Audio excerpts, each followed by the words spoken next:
In this tutorial, I'll show you how to integrate Dropbox with Jotform to automatically save your form submissions. Open your browser and go to jotform.com, then sign in to your account. Click plus create, select form, choose start from scratch and then select classic form. Once the form builder opens, click the settings tab and select integrations. Use the search bar to search for Dropbox and select it from the results. Click authenticate, then sign in to your Dropbox account and authorize Jotform to access your storage.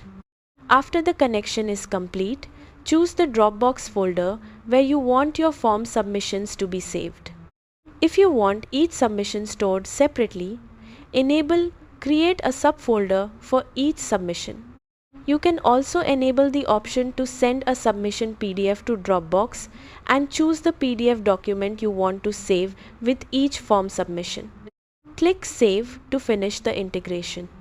Submit a test entry through your form to confirm that the submission files and PDF are automatically saved to your selected Dropbox folder. That's how to integrate Dropbox with Jotform to automatically store your form submissions. Thanks for watching.